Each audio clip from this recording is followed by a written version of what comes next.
nkubiriza abantu bonna bali okuddayo okuba mukikola bulijjo mobilizinga abantu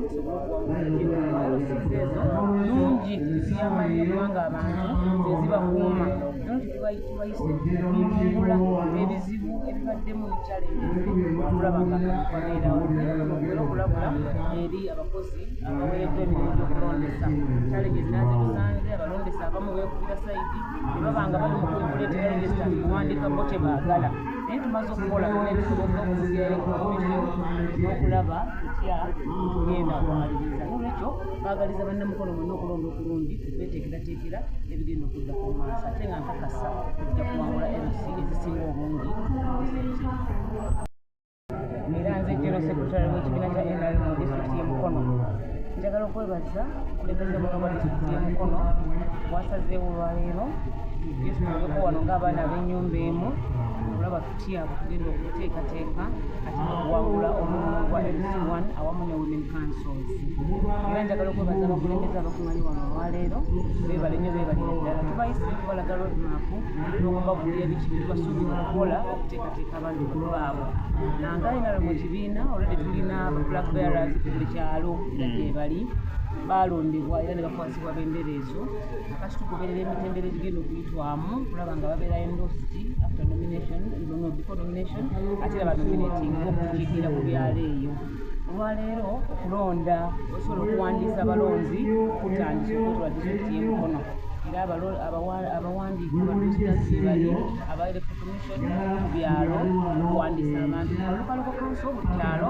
ebeera polling station era electoral commission yatuwadde guidelines z'okufuluminga tuyisa abakulembeze bano okubawa information ki ekigenda okukolebwa nakitya baddeyo nabo basomesa abantu babayigirize NRM muwangula ebifo byonna 610 ebikola disitulikiti y'e Mukono mulimu n'akalulu k'abakyala era abakyala babeera 5 ku buli kyalo ya personal advice omuwandiisi wamu n'ow'amawulire era tuteeseteese ng'ekibiina abaflag bearers baffe gye bali abagenda okulondebwa oba namala okulondebwa ku byala tujje kumuluka naye tuli omukiiko tutegeezezza abantu bano omuntu kyavunaanyizibwa okulonda oyo yenna kasaba mulonzi mu kyalo ekyo ng'ate resident asobola okulonda kasita n'abeera mu regisita tubaddemu ne challenges ez'enjawulo nsaba nazo nzogereko tulinayo abakulembeze abamu abaasomesebwa ne bava kulebuuzazimu ne balondebwa okusinga nga bakansilaasi era nabo netubasaba ebintuze nga pati tukumewo n'obuwanguzi wano ate tusobole okutwala ekibiina kyaffe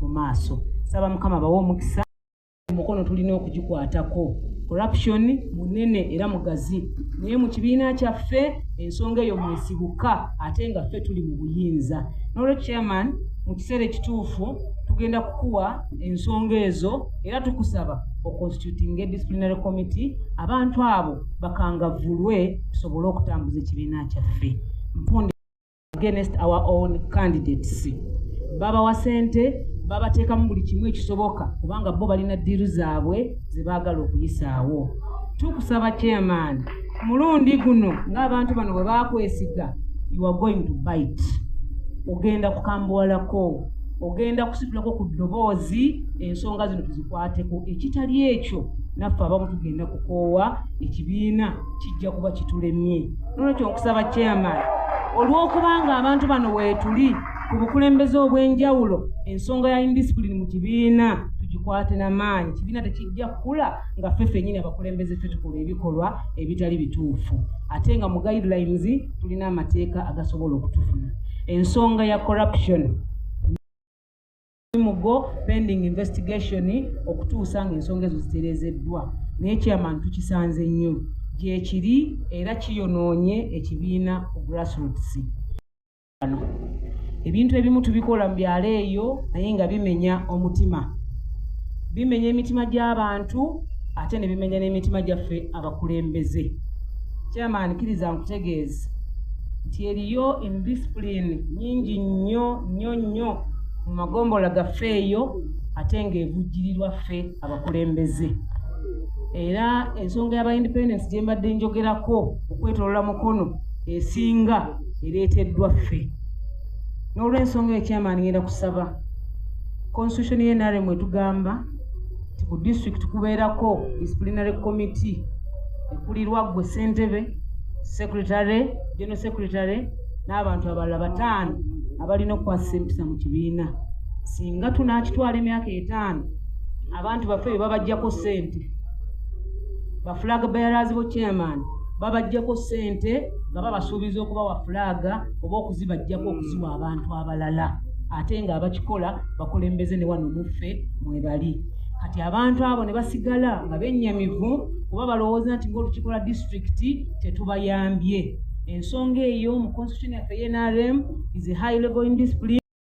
Omulimu guno gwe tugendako tegulina musaala, naye omusaala gulina we gweyolekera. Kaakati olw'okuba omulimu tegulina musaala gwa nakyewa, tubasaba complaint tusooke tuziteeke ebbali, tusooke tugende tuwangula akalulu.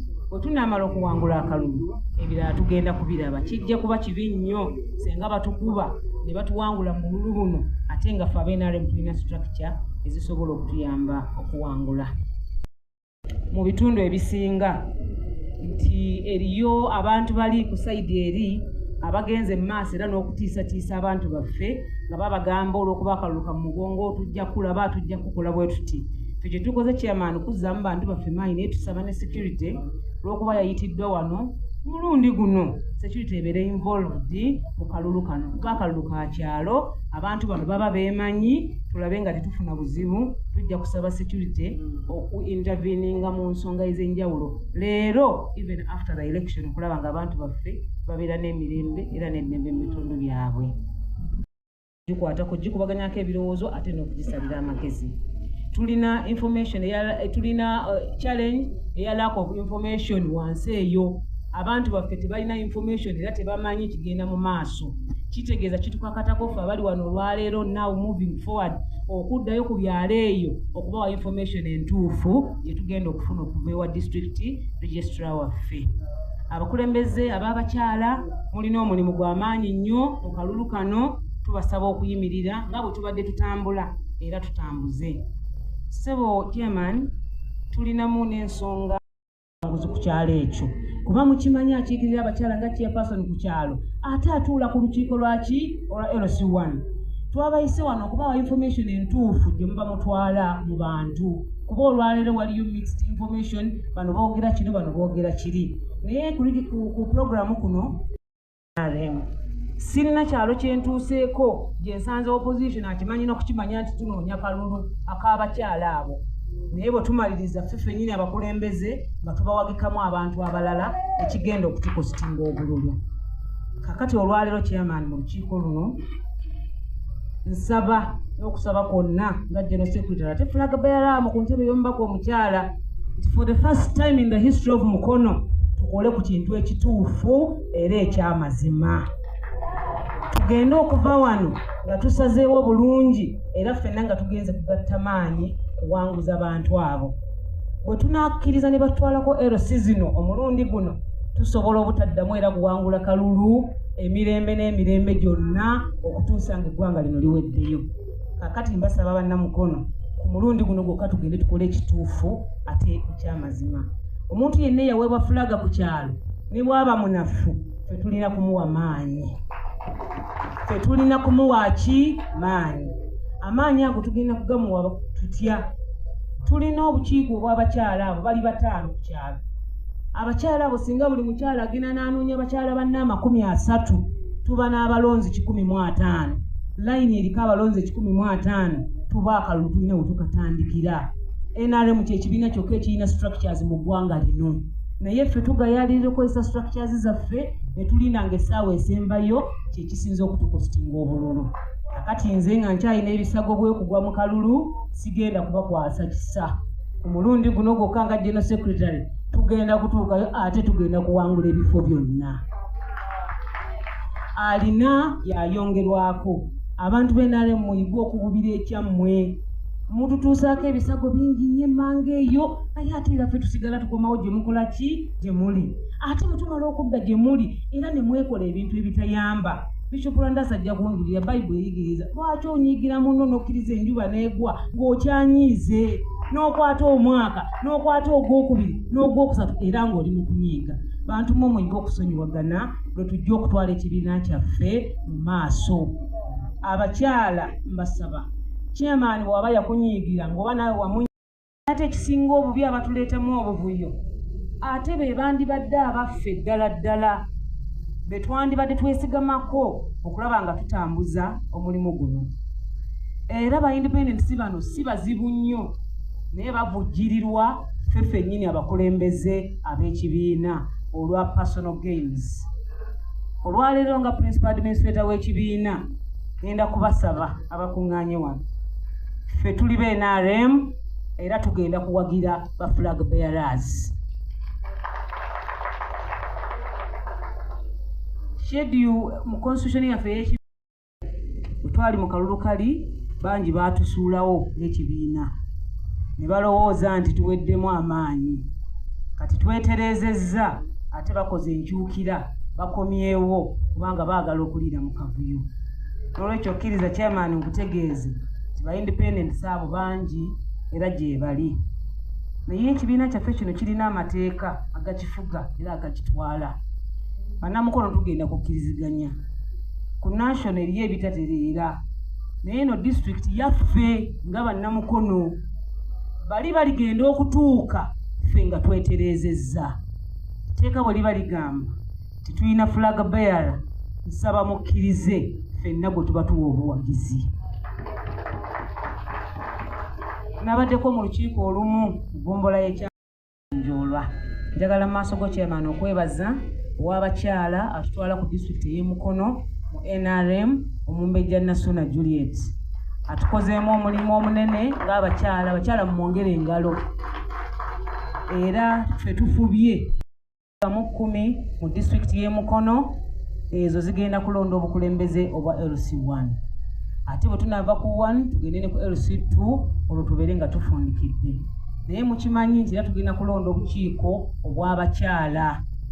Olukiiko lw'abakyala olwo lwali lwatandikibwako okulondebwa mu mwaka gwa 2022 era abakyala baffe balondebwa 5 abalina fulaga ku byalo naye olw'okuba ekiseera kiyiseewo kinene abakyala bamu babadde beerabira era abakyala bamu nga tebakyajjukira nakujjukira nti balondebwa ku bukiiko obwo kyokka ng'ate tugenda kulonda. Chairman kyeyavudde alowooza mu kutegeera kwe tinga wadde pate tennaba kubaako communication endala yonna ffe tujje nga bakulembeze tulabe tutya bwe tugenda okuddayo mu byalo ebyo okutereeza abakyala abo ne ba LC chairpersons okulaba nga tuwangula obululu bwonna kubanga kye tusinga okwetaaga obuwanguzi. Twali mu kalulu akaakaggwa mujjukira president yatuweereza ekibalo n'atubalira abantu 603 abali ku byalo ye balowooza nga gye bali. Mu 603 abo mwalimu olukiiko lwa NRM olwa 3, mwalimu abakyala 5 aba Women Council, mwalimu abavubuka 9 ku kyalo era nga mulimu ne flag bearer owa LC1 be bantu 603. N'olwekyo yo ku national bakimanyi nti abakulembeze abo gye bali. Unfortunately gye twatuuka awamu n'abakulembeze tebamanyi nti no gye bali. Kati tufunye omukisa okugenda okuddamu okulonda obukiiko obwo era n'okutereeza. Kyenkakasa 2031 wanaatuukira ebifo ebyo byonna bijja kubaamu abantu era y'ensonga etukuŋŋaanyiza wano olunaku olwaleero. Si kubuteekateeka kwokka wabula n'okubuwangula.